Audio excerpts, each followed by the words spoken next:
Hey everyone, welcome to Reddit Readout. Today we are checking out True Off My Chest. Story 1. My best friend cheated on her boyfriend and I am taking it personally. I've, 25F, had a best friend for 8 years, one of those best friendships where we aren't hanging out with each other as much as our other friends, but deep down always number one to each other. She, 25F, has had a boyfriend of 4 years, off and on, and it's always been a somewhat toxic relationship. He moved to spend time with family for the first half of the year, not even 3 weeks after, she cheated on him. Long story short, he knew, but she wouldn't tell him. Eventually, she told him and they were trying to work things out. This whole time I'd been telling her to tell him. This was causing me a lot of anxiety as he would text me about it and ask, and I felt very trapped. I told her how her actions made me feel, and even though she didn't do anything to me, it directly affected me. So when she told him, I felt relieved.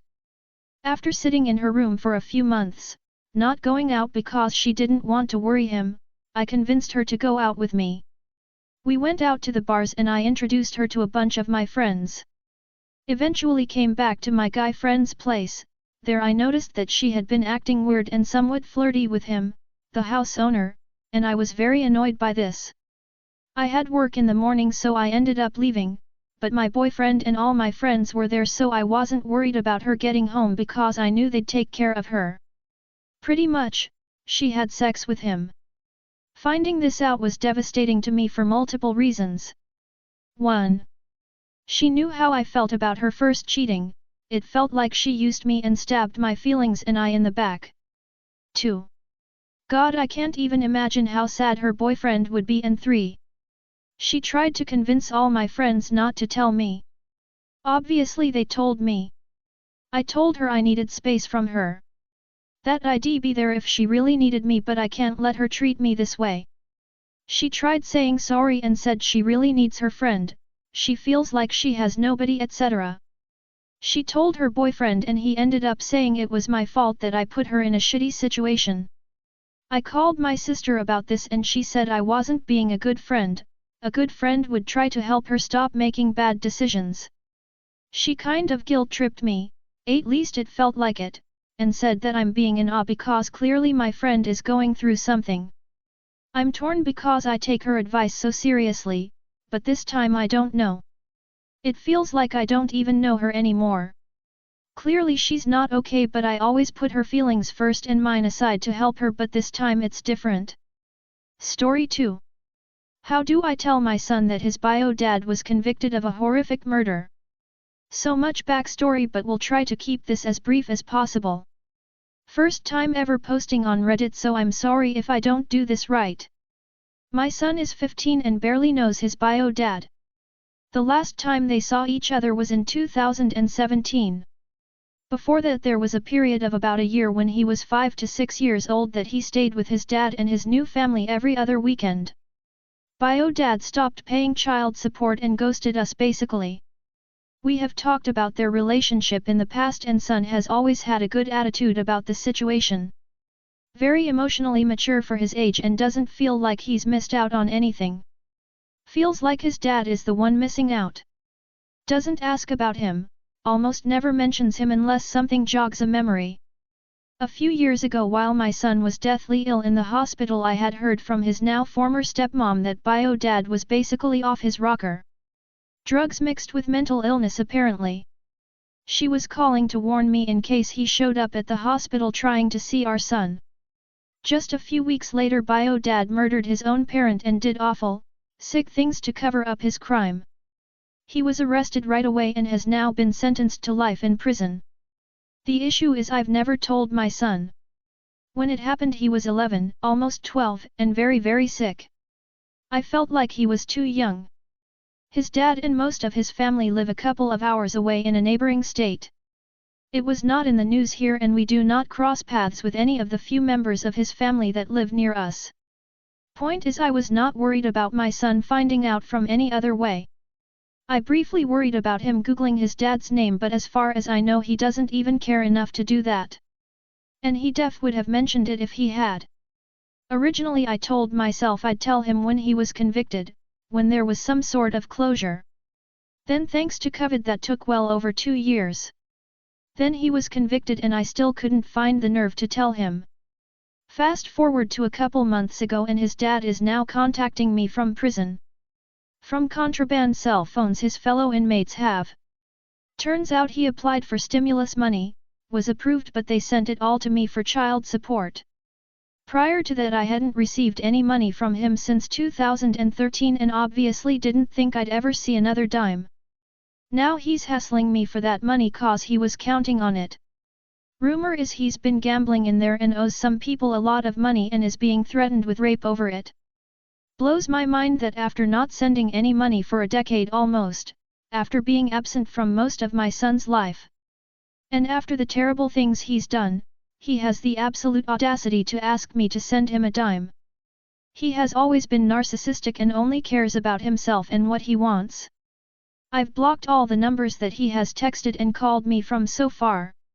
If he continues harassing me I've thought about calling the prison he is in. Basically I feel like now I can't run and hide from this anymore, it's time to talk to my son. I'm concerned that since bio dad still had my phone number he might still have my son's too. And I don't want my son to hear it from him.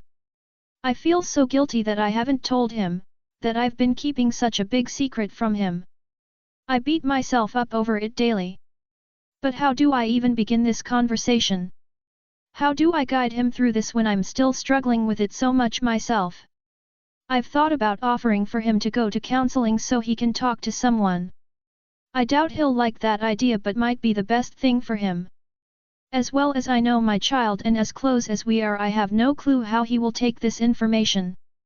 Just hate him having to live with this knowledge like I do but can't put it off any longer. Open to advice or guidance. Just please be gentle with me. I know I've handled this all wrong and the weight of all this is slowly suffocating me. Story 3. I have not been a good woman. I'm 29F, turning 30 in August. I've been in an extremely contemplative mood all day and I've come to the conclusion that I have been absolutely terrible to every man I have encountered. I have been in 3 serious relationships with fairly good men, but I have ruined them by always keeping my options open. Sometimes full-blown cheating. I never fully invested myself into any relationship. Yet, I made them feel like they were the reason things didn't work out. Not sure what to do about the epiphany, but shit this is where I am. I've been a shit person SMH. Story 4. My partner ended his life 8 years ago and until yesterday I didn't have any solid details. In 2015 the love of my life died. He was everything. He suffered from major depression but he understood me like none ever had or has since. I'm English and he's American. His depression stemmed from growing up in a deeply religious family who shunned him after he left the church. He lost everything, his friends, his family. Defining what we had is tricky. We loved each other, we were intimate and it was always us, but at times I had to be less than that, I had to be a friend, and at times I had to be more of a carer. I prevented his death perhaps 4 or 5 times knowingly, I'm unsure how many times I did this unknowingly. I never resented him for this because he was wonderful. We were in each other's lives for 12 years. He started to get his life back on track a few years before his death at 33, but I was aware that I was always a bit of a crutch for him. My presence always seemed, at the worst of times, to hold him in the same place and he needed to grow into himself. As such I decided to back away from our relationship for the sake of his growth. He knew this, we had discussed it. I wasn't leaving him, just giving him breathing space, growing space. He had gotten a job, the first he'd had in 7 years, he was on medication, he had got a new apartment, was making new friends, and I backed away so he could focus on building his foundations. It was hard for me, but I thought it was important. I moved away and we kept in touch, but the time zones made this trickier with each passing week, but I fully intended to return to Seattle. In late June 2015 I got a message from him. We hadn't spoken for a couple months but I'd kept tabs on him, he was doing well. Looking back, these messages were a goodbye, but I didn't notice it because I wasn't in it anymore, My mind wasn't constantly on high alert for the signs that I would have seen before. I messaged a few times after that, phoned him too, but received no response. I hoped for the best and rationalized that he was building those foundations. Then Christmas comes around and I get an email from his brother-in-law who attached a document. This document was a suicide letter. His relationship with his family, an extended family, was strained as they were still a part of the religion. I was surprised that anyone even informed me he had died. They didn't tell me how, or when, but for all this time I have assumed he was responsible for his death. In grief, and complete denial, I deleted the email. I regret this. It was the last tangible thing I had of him. He wrote an entire page and most of it was a mix of mild anger, tiredness, instructions, and sarcastic humor. But the paragraph relating to me was different. My paragraph I've committed to memory but I wish I still had it physically. My name, if she asks, which she won't, tell her I went to Paris. She can't know what I did, she was the only golden thing in this world and I would like to keep her that way. I still cry that he's gone, even after 8 years. I cry for everything that I know, everything that I don't, and everything I will never know. I only found out yesterday that he died July 12, 2015 after 8 years of believing it was in December. I had noon to ask, I had noon to confirm anything with. Not knowing the details about his death feels like falling into a void and I get deeper into that void every time I think about how little I know. I found out on one of those ancestry websites after years of trying to obtain a death certificate and failing because I don't have the authority to get one.